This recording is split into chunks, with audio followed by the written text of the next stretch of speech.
Begin by placing the door on a horizontal surface, with the small holes of the door prep facing up. To prevent a lock-in condition, verify the door dimensions are accurate by taking two measurements. Measure from the bottom of the door to the center of the two small holes and confirm the distance is between 42 inches and 42 3/4 inches. Next, measure from the bottom of the door to the nearest lock screw hole on the door edge. Confirm that dimension is between 37 1/2 inches and 38 1/4 inches. If the measurements do not fall in the acceptable range, do not install the device and contact the door manufacturer. With the word "top" pointing towards the top of the door, slide the deadbolt into the door pocket and secure with two flathead cap screws using the 5/32" hex tool provided.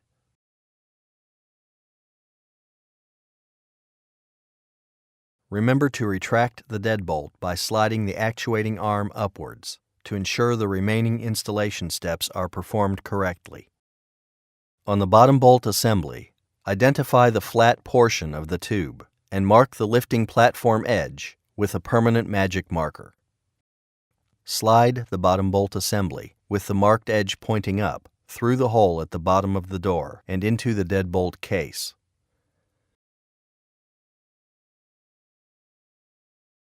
Secure with 3 flathead cap screws using the 1/8" hex tool provided. Verify the bottom bolt assembly is aligned properly by pushing the lifting platform up towards the top of the door and checking the position of the through hole in the tube. If the hole is misaligned, rotate the lifting platform until aligned. A clockwise rotation will shift the hole up, and a counterclockwise rotation will move the hole down. Remember, the marked edge of the lifting platform must remain visible after adjustment. Hand tighten the two rods to create the top rod assembly. Place the top rod assembly on the door face. Align the bolt edge with the top door edge and mark the rod hole that is closest to the pinning hole, as shown. Insert the top rod assembly with the flat edge and marked side of the rod facing in the same direction.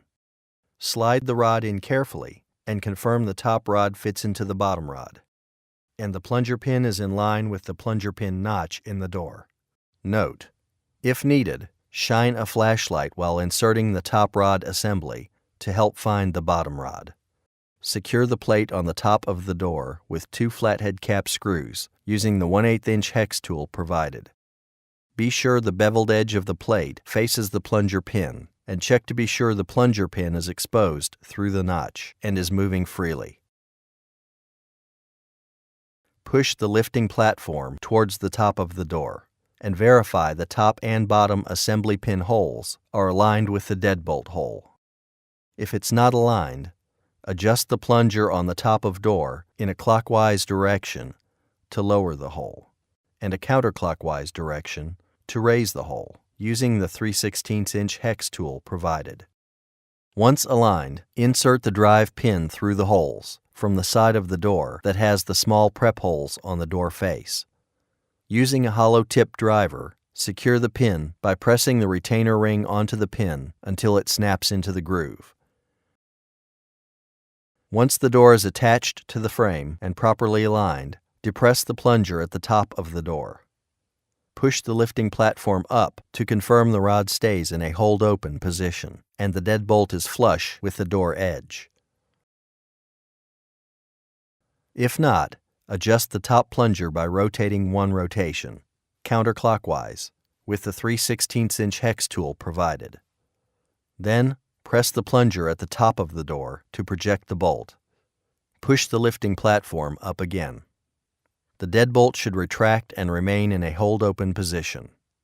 If not, hold the lifting platform up and adjust the top plunger by rotating 1 more rotation, counterclockwise, to draw the drive pin down. Test again and continue adjusting until the bolt remains retracted after pushing up on the lifting platform. With the device in its hold-open position, rotate the plunger in a clockwise direction with the 3/16" hex tool provided until it is hand tight. Then, rotate the 3/16" hex tool counterclockwise, exactly 3 complete rotations.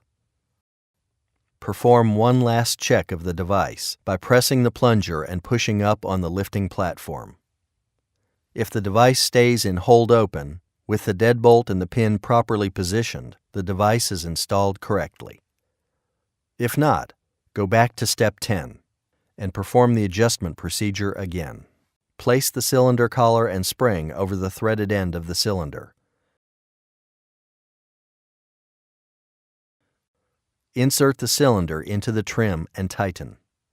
Once positioned properly, lock the cylinder in place by threading on the retaining nut and tightening. Mount the outside and inside trim to the door, making sure the lifting pad is positioned below the lifting platform. Secure with 4 oval head screws using a Phillips head screwdriver.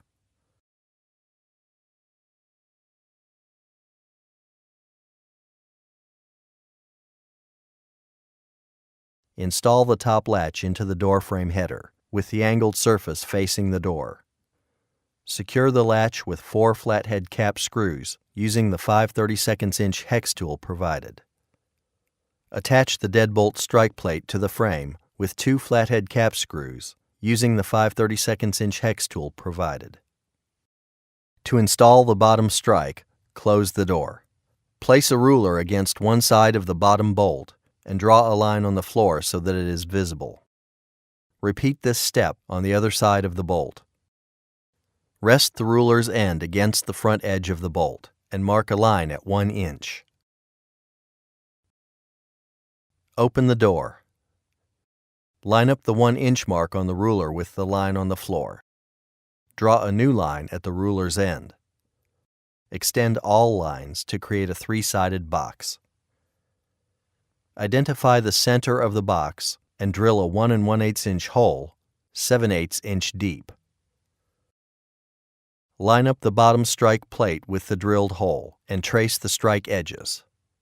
Mark the anchor holes with a marker.